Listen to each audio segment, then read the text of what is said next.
Today I am joined by Ilan Orzi from the Raoul Wallenberg Center for Human Rights. I don't understand one word. Michael Levitt, FSWC CEO, and of course, our wonderful guest speaker for today, Sam Shapiro. To begin, Ilan will offer some opening remarks. Ilan Orzi is the Director of Operations at the Raoul Wallenberg Center for Human Rights. In this capacity, he oversees the center's communications and marketing strategies. Before joining the center, Ilan served as Director of Advocacy and Issues Management for Hillel, Ontario, a nonprofit aimed at providing support to Jewish students across university campuses in Ontario. Previously, Ilan lived in Israel, where he was a volunteer ambulance medic and instructor, and then served in the IDF as a sergeant in the Combat Search and Rescue Division. Upon returning to Canada, Ilan worked for multiple members of parliament in legislative roles. Ilan, welcome. Thank you, Daniela, and thank you to Friends of Simon Wiesenthal Center for co-hosting this very important series with us. We are proud to partner with you on this and many other important initiatives in the pursuit of justice around the world. And on behalf of the Raoul Wallenberg Center for Human Rights, I want to thank our audience for coming today to this important event. Our center's mission is inspired by Raoul Wallenberg, a non-Jewish Swedish diplomat stationed in Budapest during the Holocaust. He single-handedly saved tens of thousands of Jews from one of the Nazis' most brutal killing fields. He demonstrated that one person, with the compassion to care and the courage to act, can prevent evil and transform history. One of the pillars of our center's work focuses on preventing genocide, much like what is currently happening against the Uyghur people at the hands of the Chinese Communist Party in China. That's why opportunities like these, to hear testimonies of survivors, is not only important and timely, but necessary for the future prevention of genocides. I'm honored to hear that when witness testimony today from Sam Shapiro, and on behalf of the Raoul Wallenberg Center for Human Rights, I want to thank him personally for sharing his story. Thank you and enjoy the program. Thank you so much, Ilan. Thank you for coming this afternoon for this important programming and for the ongoing support and partnership of the Raoul Wallenberg Center. Today marks a very special speaker series as it coincides with Yom HaShoah, which is Holocaust Remembrance Day. On this solemn occasion, we remember and honor the 6 million men, women, and children whose lives were tragically cut short during the Holocaust. It's our sacred duty to carry on these legacies, a duty we do our best to uphold each and every day through our education and advocacy work to ensure that never again truly means never again. On this day of remembrance, there is no better way to pay tribute than by hearing the voice of a survivor. Sam, we are so honored and grateful to have you here with us this afternoon to share your story. The floor is yours. Thank you so much. Okay, you can start. You can start your story. Go ahead, tell them your story. Well, my name is Sam Shapiro, and unfortunately, I was born in Europe. And of course, 1940, 41 is when the Nazis came into our city, Janef Lubelski. And of course, the Jews had to report to different jobs, and till 1942 at the end, where they ordered all the Jews to go to concentration camp. By that time, I was already helping out a farmer with this little boy that he had, and the cows to take out on the grazing on the field. And so my older sister Faye came running to me on a Sunday and saying that I got to come home immediately and pack my bag and come right now. She wouldn't tell me what it was, but anyways, the farmer knew already because he heard it in church. He came back from church. He didn't tell me anything, but when my sister told me that I got to come home, that I must be at home for a couple of days, he knew what it was all about. Anyways, I got home with my sister, and there was already my uncle's family, my auntie with her family, all in our home, and so 3 families. And my mother told me immediately the bad news that we have to go to a camp. we have to report immediately to the trains and be shipped out to big concentration camp. So I said, why do we have to do all that? Why don't we go into the forest that I know, which is right near the farm that I worked, and where we can get some food, some water, and hopefully this is going to be over within the next few months, because the war was just started with Russia, and I figured that by that time, I figured that Germany is going to get tired and they might lose the war by fighting with England and the United States and Russia and everybody else.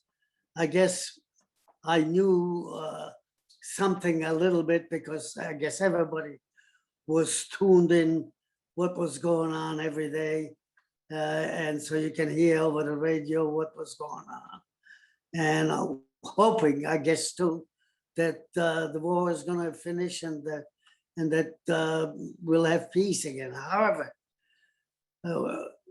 my uncle told my mother and father, you know what, the kid, this makes sense. Why don't we do that? I know the people around the forest because you lived in the past few years there in the village also, because our city was bombed out, Janov Lubelski, and therefore the people had to run to the villages in order to be able to live from day to day. Anyways, so they decided that, you know, your son makes sense. Let's go there because he knows some farmers and we do know some farmers. So maybe we go to the forest and we can get some food from the farmers.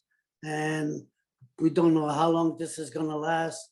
The war is going on with 3 countries, and now 4th is going to be Russia. So hopefully this is going to be over soon. And they said, yeah, the kid makes sense. Let's do it.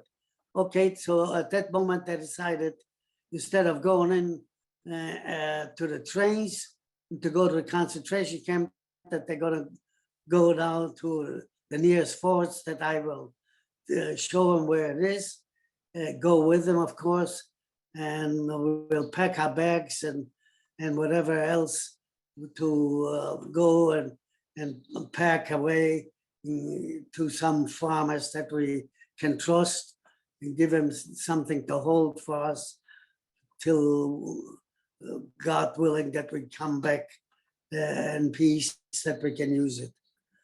However, this, of course, turned out completely differently as the wars keep going on for 2 years.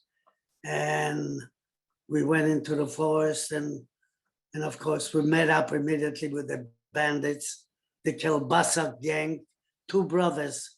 The name was Kelbasas, and which my uncle knew them well because he was living in that village the past 2 years after his home was bombed out in the city. And so we decided, yeah, that's a good idea to be in the forest, that we can go in to the farmers and buy some food as we need and get some fresh water. And hopefully we can survive that way rather than going to camps and being right under the guns from the German soldiers. So my uncle said to my family, you know, the kid makes sense. Let's do it that way instead of going into the train. And so we decided tomorrow morning, early in the morning, that that's what we're going to do. So they packed their bags and getting to rest up in the morning to see what we can take and what we can leave behind, or what we can take and pack up and give it to hold for us for the farmers that we thought that they were honest people, so they can keep some of the bedding for us and some of the clothing, and of course, all the other things that belong to us. And of course, the jewelry, my mother immediately took a pot and put all the jewelry. He showed all our kids where she dug a hole in the floor and with a little pot and put all the jewelry there. And he said, that's it. And of course, we got up at next morning, 4 o'clock, and whatever we can carry, away we went, and we start going out on the roads to the highway.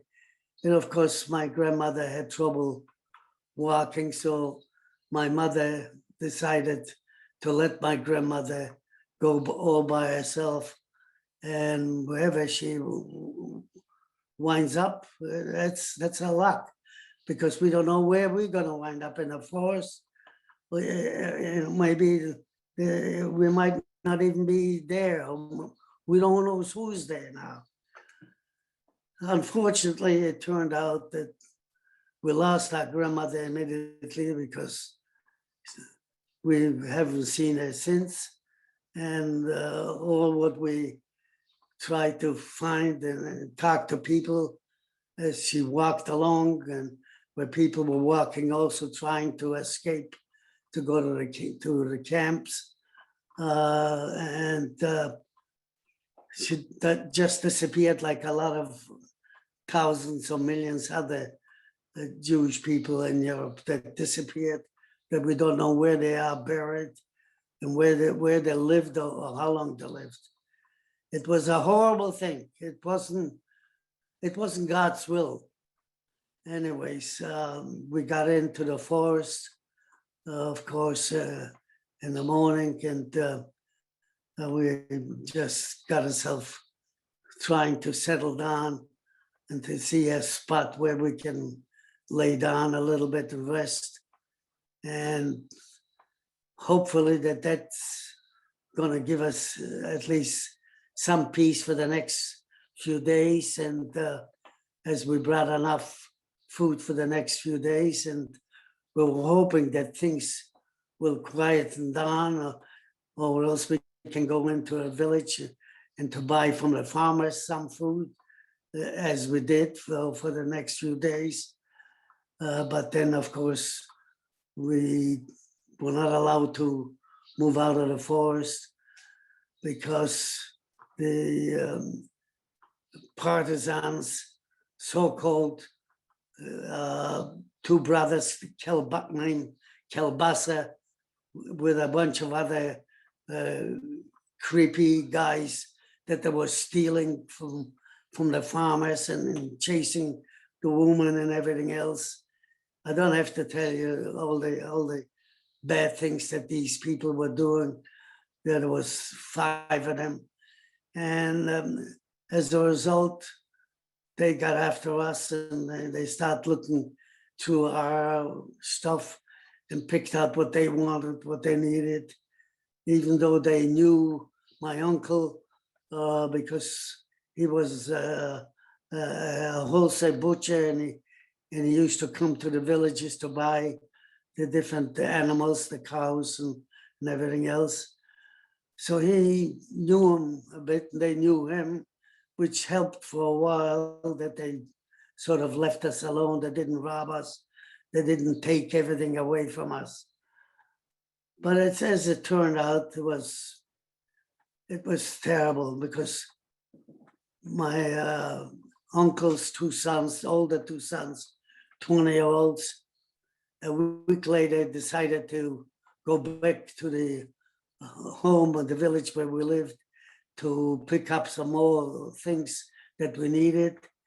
And of course, the farmer grabbed them and tied their hands and brought them into the Germans, as the Germans offered 5 pounds of sugar for each Jew that they bring in to kill him. So we lost immediately my two cousins, 20-year-olds, and we knew already where our fate is and where it's going to end up, as we did not trust the people in the forest. Of course, we knew eventually that something will have to happen. As the days went on, we found out from another forest, which is a bigger forest, that some Jewish families were hiding out there. And of course, the partisans came over, the Kielbasa brothers that they knew, again, my uncle, and they told him, go to the other big forest, it's going to be safer for you. And because this is close to the highway and too many people know already, so it's not safe. So naturally, again, a week later, we went to the big forest. And yes, sure enough, there was about 30 families that lived in villages that knew about the forests better and the villages around the people. So we were hoping that at least we can, with these people, that perhaps we can live by a little safer and get some water to drink, and whatever food we have, hopefully it doesn't run out. And if it does, whatever money we have, we can hopefully go into at night to the villages and to try to buy some potatoes and bread from them. Mind you, it was still October, September, the end of September, October, when this took place. It's a matter of fact, it was around the Jewish holidays, Shavuos holidays. So we decided we'd do that. And of course, as it happened, not too long, the Kielbasa brothers decided that they didn't like the idea of so many Jewish men organized and with having guns. So as a result, it turned out that they decided to come and tell the older men that they decided to go and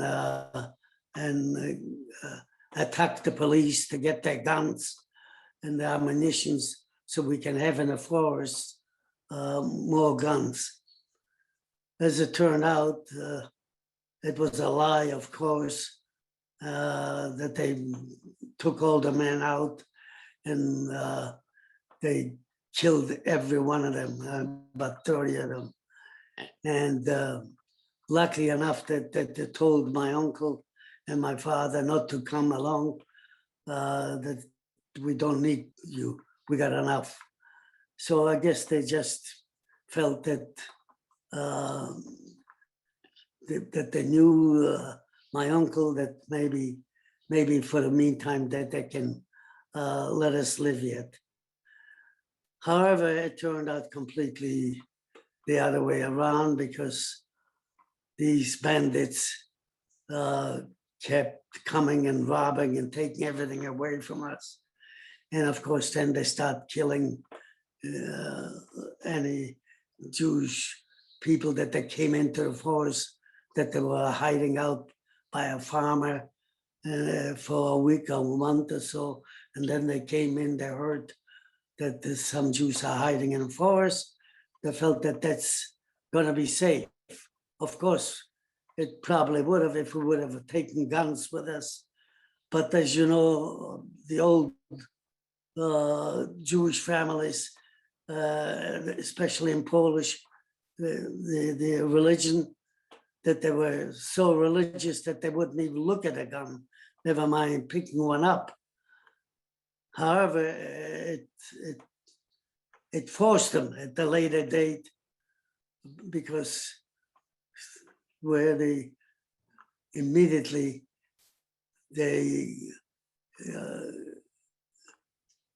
people were starting to worry and crying and going to farmers trying to buy some potatoes to live only on a potato to boil, and I have 2 potatoes a day. But these Kielbasa brothers did not like to have so many. They called this is the Palestine forest.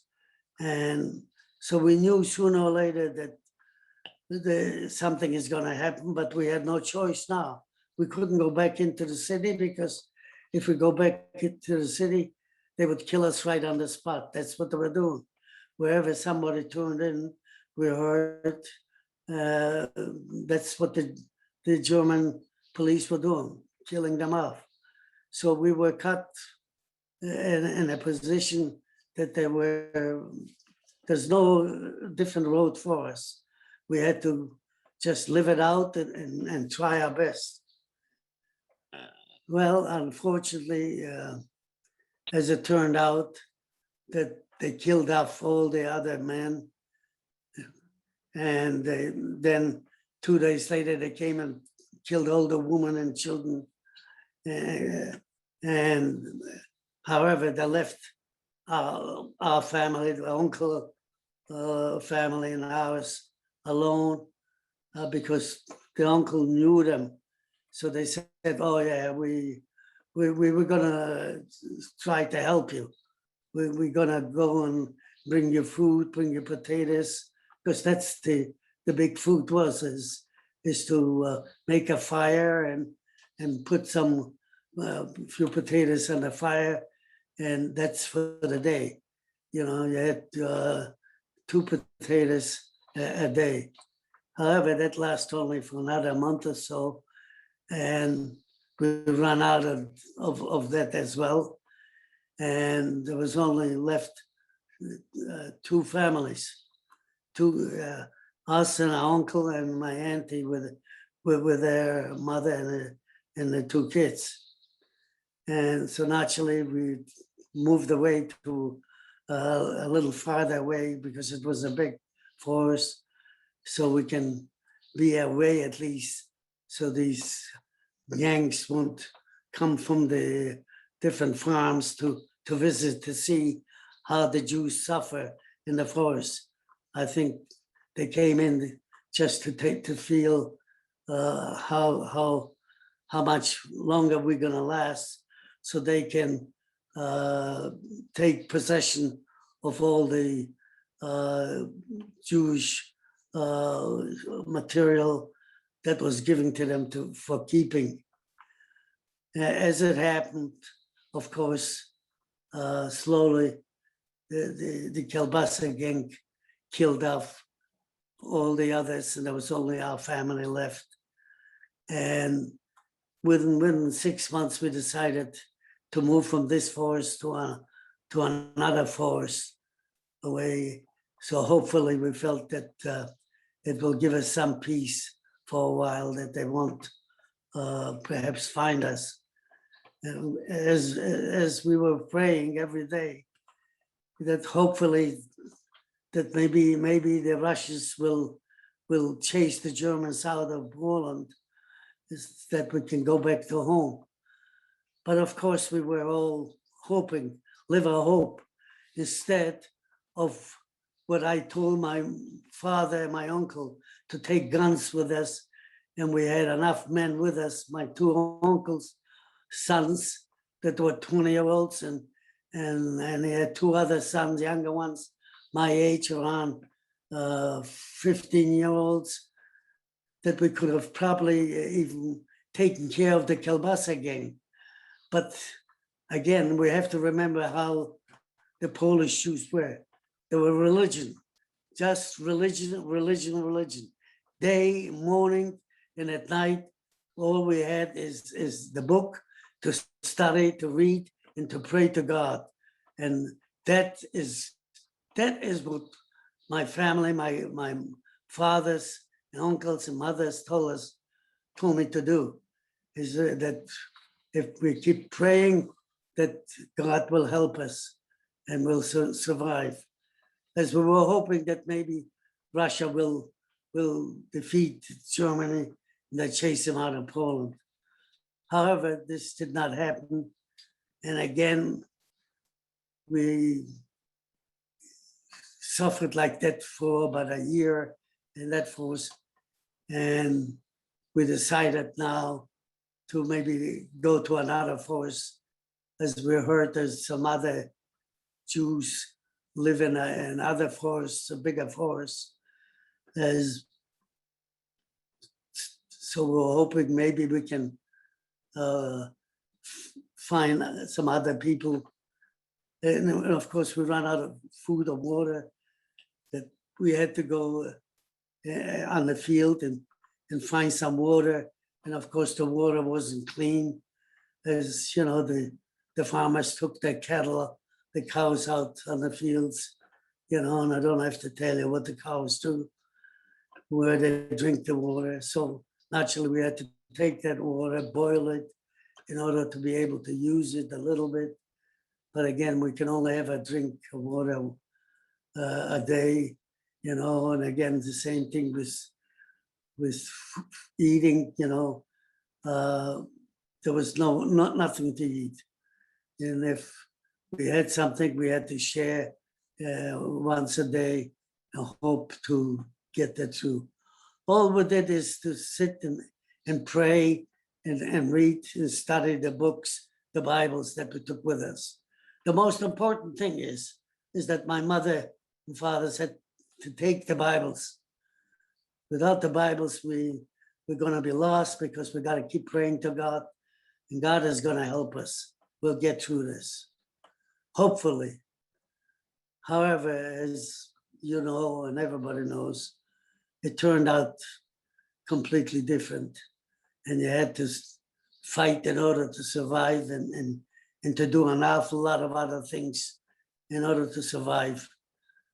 As time went on, you know, and of course, a lot of my uncles and aunts died from starvation, and other people, and all we had to do was to dig graves almost every day, every second day, to bury somebody, you know, from other people that they were coming into the forest, Jewish people, that they heard that there were some Jews hiding in a forest. So, and if they were hiding out with a farmer, they run out of money, the farmer didn't want to take a chance anymore. So said, go to the forest. There's some Jews. Naturally, they came to us, and of course, again, they didn't last as the Kielbasa gang came in and killed them off and took their clothes and took their jewelry, whatever they found. And let's face it, it was no way of survival. The only reason that we survived is because, for some reason, they liked my uncle, because they knew him from years ago, because he was doing business in the farms, buying different cattle and stuff like that. So he kind of felt sorry for him, and he kept us living there. And slowly, one of my aunts died, and her mother died, and a few of the kids died away because there was no food to eat and no water. And whatever you had, if you got a hold of a little water, you had to share, of course. And of course, you had to go at night to out on the field to try, hope that it rained. And if it rained, maybe that you found some water and some ponds. It was no living. It was many ways that a lot of them committed suicide rather than living that way. That the people, some of the Jewish people, that they came into the forest and they committed suicide. And then father and uncle had to dig graves and bury them. So in effect, that forest is like a Jewish cemetery, and it still is till this day. That I visited it already there twice. That I went back to Poland. Well, unfortunately, there was absolutely nothing we could do. And as it came closer to the spring, we decided to go to another forest. So hopefully we'll get some peace for a while. So we pick ourselves up at night, and we found another forest about 10 kilometers away. And so we went there. However, it didn't take long that they found us out. And it was already by that time closer to the summer. And so we were able to at least pick up some blueberries in the forest that start growing. That was our food and water from the rain, if there was any. And then all of a sudden, two Jewish girls came into the forest from the village that they were hiding out in a village in Jilovice. It was only about 5 miles, maybe less, to the villages, because there was villages all around the forest. And so they came in and they told us that they lost their parents, of course. So that, again, they told us nothing but terrible things. And they decided the next day that they're going back into the village to beg for some potatoes or some bread, as there was no food to eat. Of course, we told them, that it's dangerous, that they're going to meet up and somebody's going to kill them, but they had no choice. Either way, they're going to die. And the same thing with us.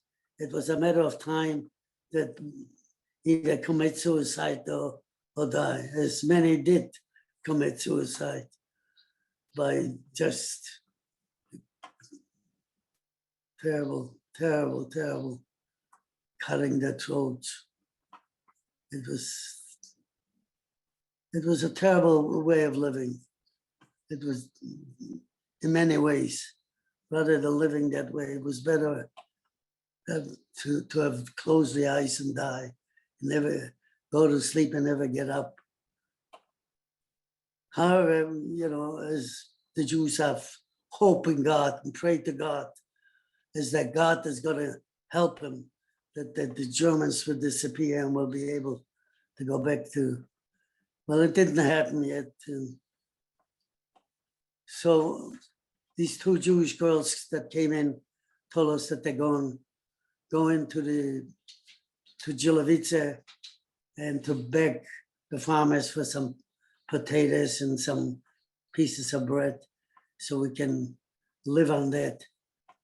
And they went out in the morning and spent a couple hours.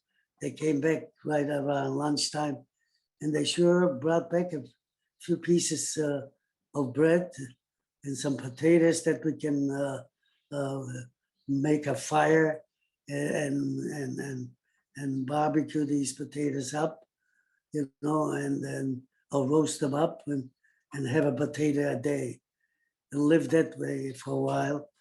And from then on, we started to go in to the village and to beg the farmers for a few potatoes. And my sisters, Faye and Miriam, also went with them. And sooner or later, I did go. And as a result, at least we had some water that we picked up. And we picked up a few potatoes. That's all we got. And some farmers gave us some bread too.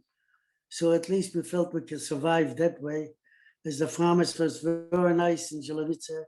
As it turned out, thanks to the people in Jilovice, the farmers, that we survived, because they helped us later, that we stayed in Jilovice for about a year and a half. Anyways,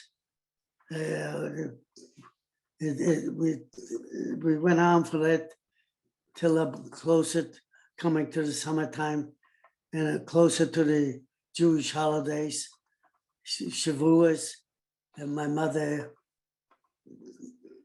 kept with my auntie together, and they said, Shavuos is going to be the next day, so we got to wash up, clean our hands and face, and we're going to start praying in the Bible, and hopefully that's going to help us.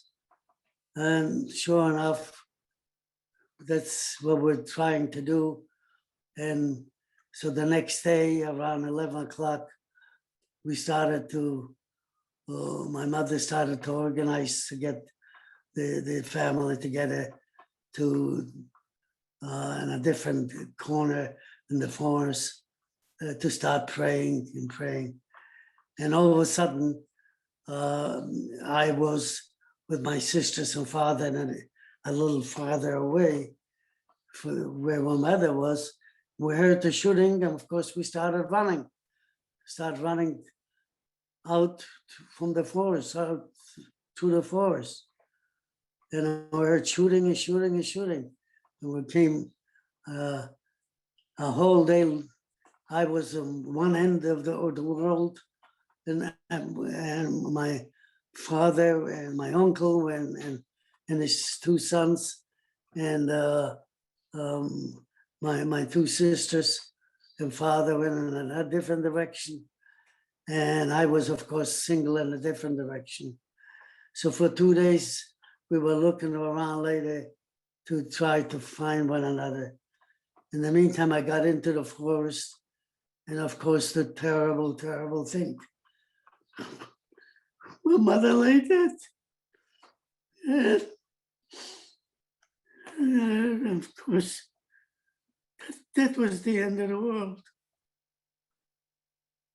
I was hoping that mother was the whole family, that without the mother we cannot survive. Oh God.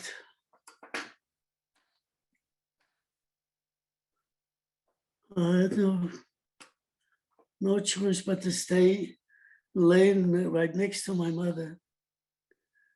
Well, a Christian fellow around my age, maybe a couple of years older, came over and he kept talking to me, told me to, he says, you better move away, get away, go and hide somewhere else, because these bandits will come back later looking for, if anybody came back, and they'll kill you, so you better disappear. I don't know what he meant, because I guess he wanted to have time so he can pick up all the things that we have left behind, clothing, whatever we had, my shoes that, of course, we run without shoes, and whatever else we had, and probably the villages from the other farms will come in to the forest, because they knew that some Jews were hiding out in the forest. So they come and they heard shooting. They figured, well, here they are. They can come pick up all the things, that the clothing and whatever else they had. And of course, the word was amongst them that the Jews had all the jewelry. They had all the money brought with them.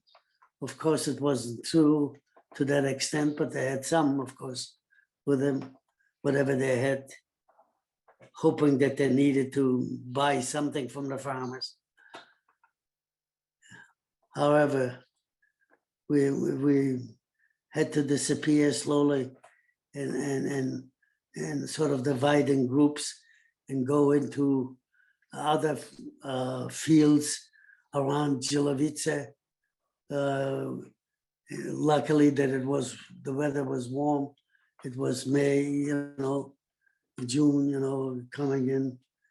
And till I find my family, because I was all by myself till I went around the village asking the farmers if they've seen any Jewish people, anybody looking for me, any my sister or my cousins, anybody, if they survived, because I didn't go through all the forest to see who was killed and who wasn't killed. As I saw enough, I saw my mother, my aunt, and some other people. That was enough for me. And of course, I stayed there and came back into the village to look and to find out if they saw my sisters or anybody. Luckily, on the second day, a farmer told me, yeah, my sister was looking for me because she heard that I was around also.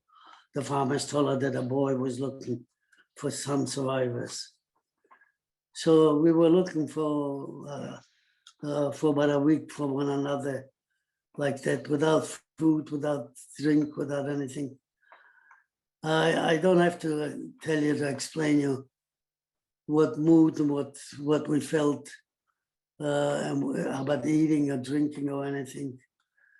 But I think on a normal basis we would have died, but because the strength that there was kept us alive without having enough food or water to keep us going, and where to sleep outside on the ground and in the fields as the wheat was already tall, growing on the fields, sleeping in the fields, or hiding there during the day and at night.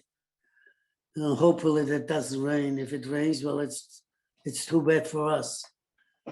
But that went around like that for about a week till I found my sister, that she was looking for me as well, of course. And I found her and she took me to my father, my uncle, my cousins. They were out also in a field, in a wheat field, hiding there. So we spent, of course, hiding there for a while and going into the farmers, begging for a little bit of water and a little bit of piece of bread, whatever we could. Of course, we spent like that a whole summer going from one field to another, as we didn't want to stay in one place so anybody can find out where we are. So we moved around the Jilovica. However, the farmers knew and they felt for us, and luckily, as it turned out, the farmers saved our lives. Without them, definitely we would have never survived. As it turned out, we returned in the winter time, that they let us come into their homes and to keep warm and to give us a piece of bread or a little bit of food. And that way we can survive. And slowly we got into the village farmers. And being my father was a shoemaker and my uncle was also a shoemaker, that he went into the village and tried to repair and fix some shoes, as they had torn shoes, of course. But 2 years of war, there was no stores to buy new ones or repair. So we tried to survive that way. But again, after a while, the Kielbasa gang got bigger and bigger. They organized, and they were looking for us, and they come around, and whoever they found, they killed a lot of survivors, Jewish survivors that were hiding amongst the farmers. And it was only a matter of time that they catch up with us. However, we're lucky that we got some good farmers, nice people, that they were really risking their lives and their farms and their total life forever if they were found out by the German police or even by the Polish police. However, as time went on, the Russian partisans group formed from what the Germans took in the front line of the Russian soldiers to transport them to Germany, to the camps. Some of them escaped and came into the forest. Well, we were lucky that we found a group and they organized themselves as partisans, and that we can slowly sort of join with them, but little by little, and hopefully for a while we can survive that way. And as they again were attacked by the Kielbasa gang, were fighting, and we were left in the forest again, with some of us from our families were killed, of course. And then what can you do? We came back into the village trying to survive from the farmers, hiding out with a piece of bread a day, whatever we can, get a little bit of water. And it was going on like that for almost 2 years, till the front line came closer, where the Russians started defeating the Germans, and we could start seeing where the German army slowly they brought back the wounded soldiers, the wounded hospitals. So we knew that the Russians' front line is not too far. And of course, we heard some noise from the shootings and everything else. And of course, we were hoping that that's the only way we can survive, is because it was impossible to hide from the Kielbasa gang and some local farmers. Of course, they were bad too, that they were trying to kill the survivors, and especially any survivors from the village that they knew, and especially the ones that they left their belongings with them. That was the worst thing that happened. And just like in our case, we left our belongings to the farms. And 3 months later, my mother and father went over to try to pick up something and to beg for a piece of bread. They tried to tie my mother's and father's hands. Luckily, my father got untied and took mother, and we ran away and came back into the forest. Otherwise, that's what they were doing. The good friends that they finally decided that the goods that we left behind with them in trust, that they wanted better, and to turn us in to the German police, or themselves killing us in order to get possession of our goods, whatever we have, or to take our shoes from our feet. That was the worst part, where they came in, is to take the shoes out. And however, that's the way the survival was going on. And never mind the food to eating. If you had a piece of bread never mind, that was a luxury. But if you had find a potato that you can make a fire with a little bit of wood, then roast up a few potatoes, and they give one of each to the family for the day. in order to survive. And that was a big thing. That was a big day. And that was going on like that for over a year and a half, till the front line started moving back where the Russians started defeating the Germans, and the Germans started moving back. And so we knew hopefully that we could survive little by little. And sure enough, we were hiding in already in the forest, because they started coming back, and they were burning the farmers' homes. So the farmers themselves escaped into a local forest, hiding from the fires. So we were there too. Luckily, one day I saw a motorcycle coming on the field. And of course, I'm thinking that maybe that's the Russian front line. They said that I heard over the radio that the Russian front is already closing by, that the Germans were moving out of the cities. So naturally I ran out, and I found somebody that could understand me, as I spoke Polish, and he could understand me a little bit by a Russian.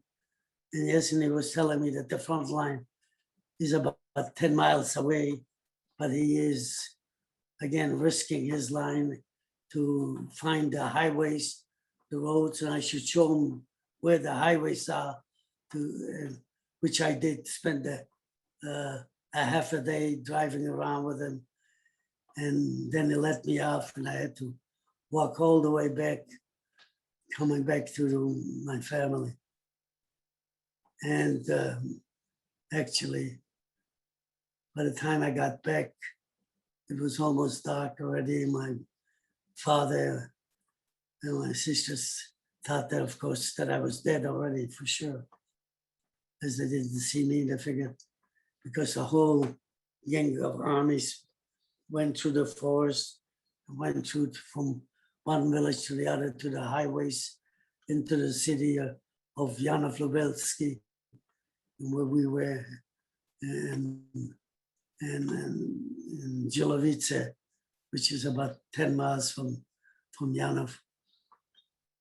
And that's the way we were hiding out between the forest and the village, as slowly the Russian army started coming through slowly, or part of us. Of course, there were many other directions that they were chasing after the Germans. But slowly we can get back into the village and have a little bit of food, water, maybe a potato that we can beg from the farmer, and bake it up. And slowly, day by day, the Russian army got bigger as they were coming through, chasing the front line, passed by about a week later, and hopefully we were saved by then, that we were not afraid anymore of the Germans, and that we, as a matter of fact, that we can join the Russian army to go from one city to another, which in effect I did. And my father, of course, and my sister were crying that I'm going to get killed. But I was, of course, very, very anxious to see if I can go to the village where we lived and to the city, and to see as where we were hiding the jewelry, if they're still there. Sure enough, I went with a Russian motorcycle, of course, where it can take two people, and so he took me, as he was going through the city. He dropped me off, and I went in to where we lived. And sure enough, I start digging where my mother was hiding the jewelry.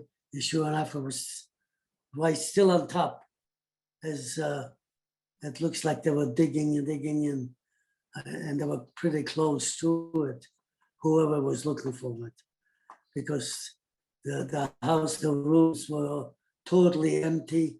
The floors were ripped open, and everything was not a pot was left, nothing.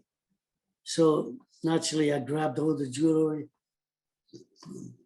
put it in my pockets, and I started walking back to Jilovice to find my father and my sisters. And hopefully there we were staying till the armies, the Russian armies settled over, and the front line moved up towards Warsaw, half of Poland, of course, but the war was still going on. So we were able to, about 3 months later, leave the Jilovice farms and go in back to the city to find some other people, some Jewish people. We heard from the farmers that they saw in Krasnik, which is a bigger city than Janov, that they were there already. And so we felt, well, we better leave the farms and hopefully that we can find some people that we can get some clothing that we can find out maybe in our own city, if there is some left behind in our house, so we can change our shirts and shoes. However, of course, we were just dreaming about it. There wasn't even a piece of toilet paper left. That's how it cleaned out. The floors were ripped up and everything, and the ceilings and everything else. Everything was gone. There was nothing. And we were lucky we came back, and we had to live what we had till we found some Russian Jewish soldiers that we told them who we are, what state we are, that he tried to help us to organize us, to get us some clothing and get us something on our feet, and so we can get some houses in Krasnik where nobody lived there. Some Jewish people that owned it probably were either still somewhere in Germany in camps, or else they're not alive. But anyways, whatever was empty, we occupied in the meantime, just living from day to day and trying to go out and begging for some food and to go back to the farms and to go back to the city where I was born, and hopefully to find some clothing and what we left behind with the people. Of course, we were dreaming again, because we came back to sort of supposed to be the nice, good people, the good Catholic, Polish people, that they were hiding for us all the beautiful things that we left, our shoes, old shoes, of course, everything, nothing new, old. However, we got there. There was nothing for us. They said that the Germans came with cars and they throw them in the back of their trunks. And then there was nothing for us. But they were good enough to give me a few of their old shoes and a few pants or a few things. Of course, they were hiding all our good stuff, all our clothing and everything. But there was, of course, nothing we could do about it. We couldn't force them. We weren't going. even though we came back again, we were told by other farmers that our farmer was lying, that he's got all our clothing and he's got all our goods that we left behind. We didn't get nothing back. As it turned out, they were organizing to kill us, to kill my father, my sister, even though he went with a soldier there to pick up. It turned out that it was only a matter of time that they came in and to look for us in the city of Krushny with guns to shoot us, to kill us, so in order not to survive, so we won't be able to claim anything back from them or whatever. When the war was finished, that we can perhaps get after them to try to get some clothing back. They were thinking well ahead of time. And of course, the Jew had no value at that point, that anybody could have just took an axe or a knife in the middle of the street and cut your throat. That's how safe we were in Poland. While the wars were still going on, the front line was still around Warsaw. And even when it moved closer to Germany, the same thing was happening. Of course, there were some nice people, but very rare, I must say, the truth. That people that I went to school with, people that I lived with, and they lived with us, and they were our best friends, like brothers and sisters, became our worst enemies because we left clothing, we left goods, and father left a lot of things for them. They were the worst because they themselves made sure that we were dead, that we wouldn't survive. It was just terrible, even right after the war, that the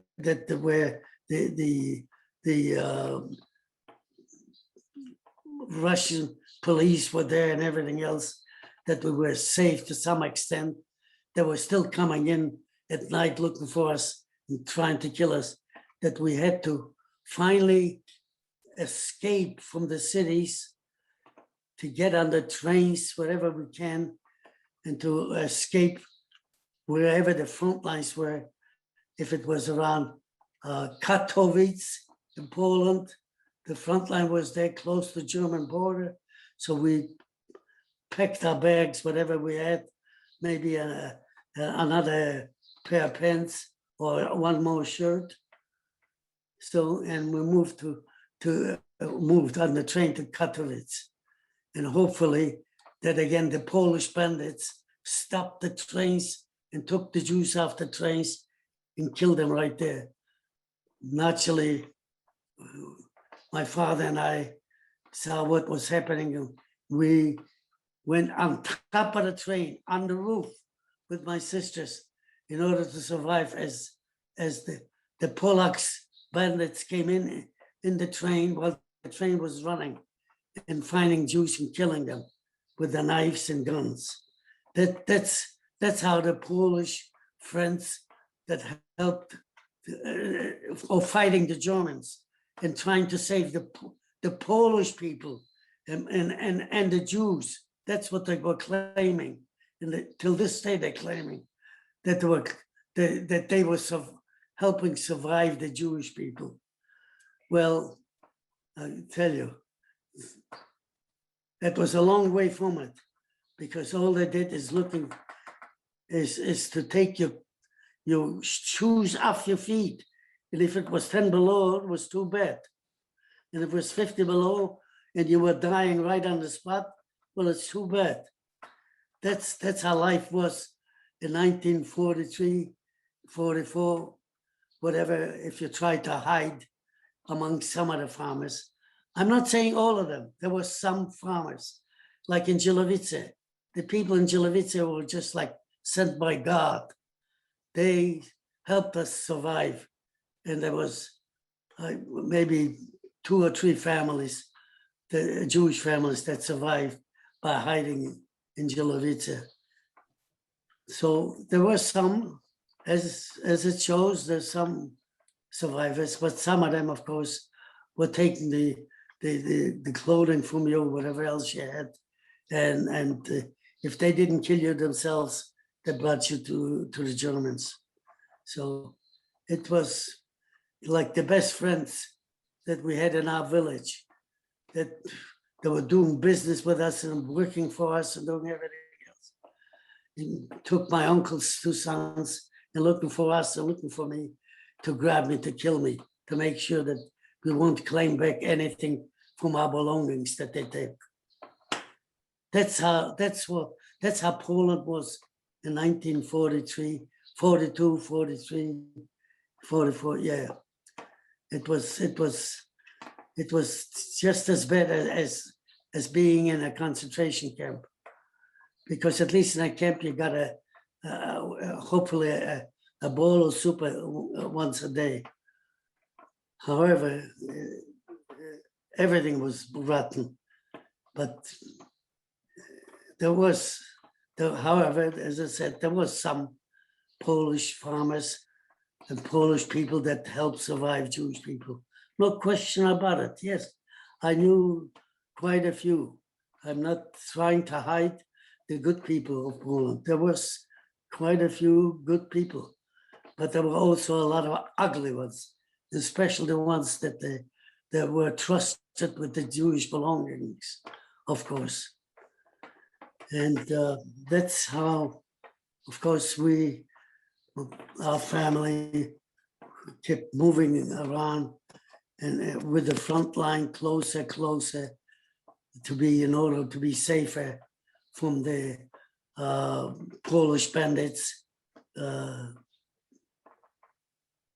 and trying to survive. Sam, this is quite a story that you've been telling all of us. You know, Sam? It's a good story. It's a good Daniela says it's a good story. Very powerful and emotional story that you've been sharing with us. Well, this story was that there was there was a few Jewish people that could survive amongst a few farmers that perhaps that you didn't leave all your belongings with them, because that was a bad thing. And there was some that felt bad for you and they were trying to help. It's a matter of fact, when we were in the forest, a farmer from our city found out there were some Jews in the forest, came looking for us to make sure that we're alive. And he said, what can I bring you? What can I do for you? And we told him, don't bring us anything, because we don't know from day to day. And if we have something, we're going to be killed. Sam, I'm wondering if you can tell us a little bit about after the war, after surviving life in the forest and maybe even coming to Canada, a little bit about that part of the story, if you don't mind. Well, again, as I said, we survived, and I start going closer to the German border to move. We heard that the Americans are fighting also the Germans. And finally, I got lucky. We got into Munich and I met up with Eisenhower, President Eisenhower. At that time, it was General Eisenhower. I was laying in front on the ground when he came in, because it was a hotel that the Jewish people were trying to stay overnight, because during the day we were traveling around looking for other Jewish people, for survivors. And at night we were looking for somewhere, a hotel where we could stay overnight. Of course, it was fully booked. There was no room whatsoever, even though you were sleeping 3 and 4 in one bed. So I was laying outside, and all of a sudden soldiers walked right on top of me, came in, and that was General Eisenhower. He said, "What are you doing here?" I told him, "I have nowhere to go. There's no room in here. There's no room. I can't go into any homes. They won't take me in." He says, "Oh, wait a minute." So he got a few of his soldiers to go into the housings where people were living and says, hey, you got to take in some people to help them. These are people that they suffered from the German camps. Now you got to help them. And sure enough, he took emptied out almost the hotel. And as the Jewish people were traveling in Germany looking for family, looking for survivors. So we're going from one city to another and looking at the hotels and looking and asking, did you see any Jew? Did you see any farm? So naturally, we were at that time looking for, of course, for the family as well. We heard that there was a buried in Belgium in the British zone that there were Jews. And so my sister and at that time and my brother-in-law took off and went there. Well, naturally, when Eisenhower came and he gave us some hope and he said, don't worry, if wherever you're going to go, just make sure you tell the army where you are and they'll protect you, they'll give you food, and if you need anything, just tell them to call me. Just call me. And that's exactly what happened. Whatever I needed, I called him. And even in the States, I called him till this day. I'm in touch with the Eisenhower family. That is an amazing story. I think that's They actually fantastic. Oh yeah, they chase me. The family chases after me. What do you need? What can we help you? Wow, that's amazing. Sam, I know that we could all sit here for hours and hours listening to your emotional story. And I think it's meant so much for all of us. I do want to be mindful of the time. Unfortunately, we are running a little bit out of time. Sam, again, from the bottom of my heart and on behalf of every single person that's here on this call today, I really want to thank you for sharing all of your story with us, for sharing your emotions. I know we all felt them as you were telling us the story. We could all visualize hiding in the forest and everything else. On today of all days, again, especially, we really want to thank you for sharing. I know I've seen it in the chat. A lot of other people have said thank you as well. I know that our president and CEO, Michael Levitt, wants to also say a couple of words to you as well. And again, we just really want to thank you for your sharing your story today. And I'm going to throw it to Michael to say a few words as well. I tell you, I have a fantastic story about the Jewish partisans that we joined. I have a fantastic story about not only in the forest, but afterwards, what was going on, that I was into the kibbutz, into the Israeli joined the Haganah, and how we were fighting to get to Israel, and how I got into Canada. I think that, yes, that should be recorded and should be, we should know, the story should be told. Sam, it's Michael. Thank you.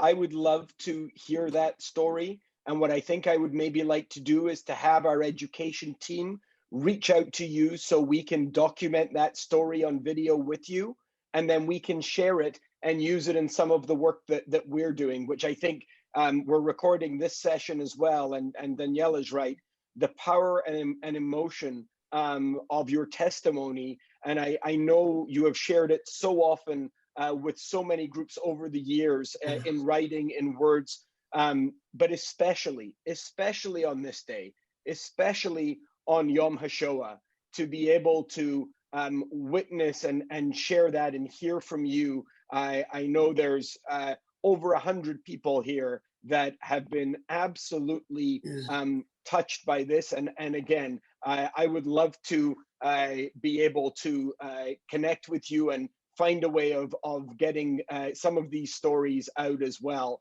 because we know the difference that hearing the voices of survivors telling their stories is making. Our educators are doing that across the country every day. And we know it makes such a difference to the plight of our people today, to the Jewish people today, to fighting anti-Semitism, to fighting hate. it's essential that we hear those stories. And Yeah. I just want to really thank you. It was truly a privilege and an honor on this day, especially, to be able to hear your testimony. I want to thank, who's this, Sam? Is this your family? Oh, Yeah. look at that. Yeah, hold it up again, Sam. Hold it up to the camera. Two daughters. Hold it to the camera. Up a little more. There we go. Who's in the picture, Sam? Who's in the picture? Pardon? Tell him Who's who's in the My picture, son, my Sam? son Gary, he's an accountant and almost runs a city. Yeah, he's in Vegas, outside Vegas there. And my daughter Lori and my daughter Andrea. Well, what a wonderful legacy. Like, what better way to finish Yeah. off this session? Yeah, Because know that okay. Yom HaShoah is not just about the victims, those that perished at the hands of the Nazis, but it's about the survivors and all they have brought to our country and to our Jewish community. And seeing that picture of the legacy that you and your family have built in Canada, I think that is the strongest word, the strongest closing we can possibly have on a day like today. Honestly, Sam, thank you. I want to thank the Wallenberg Centre. Ilan was here earlier, Erwin Kotler. They're our partner in this programming. And I also want to just point out for everyone, we are participating tomorrow. Wiesenthal is a partner in the Cross Canada commemoration of the Holocaust, along with the Azrieli Foundation, Yad Vashem, Facing History and ourselves, UIA Federations of Canada, UJA of Greater Toronto, and the Neuberger Center. I don't want to forget anyone, but I think that's all the main partners. That is happening tomorrow, April 8th at 7 p.m. And if you go to, we've emailed everyone, but if you go to any of these organizations' websites, the link for that ceremony will be there. We've been working on it for several months. There's a wonderful video with survivors, a candle lighting, and lots of other testimony on that national commemoration. So really, everybody, thank you for giving us your time, especially on this day. So many of the faces I see week after week or every 2 weeks. Book. Andrea's saying book. Andrea, unmute yourself and tell us what you mean by book, will you? Oh, can we unmute Andrea? There we Yes. go. Andrea, tell me what you mean by book. I'm sorry. My father should illustrate that he did write a book, Oh, there it is. which Holding it is, up there. There we are. and that people, it's a book of what happened to him right before the war, during the war, and it shows, and he has pictures of the family, and a little bit of what he did after the war, and you can get it. What is the bookstore?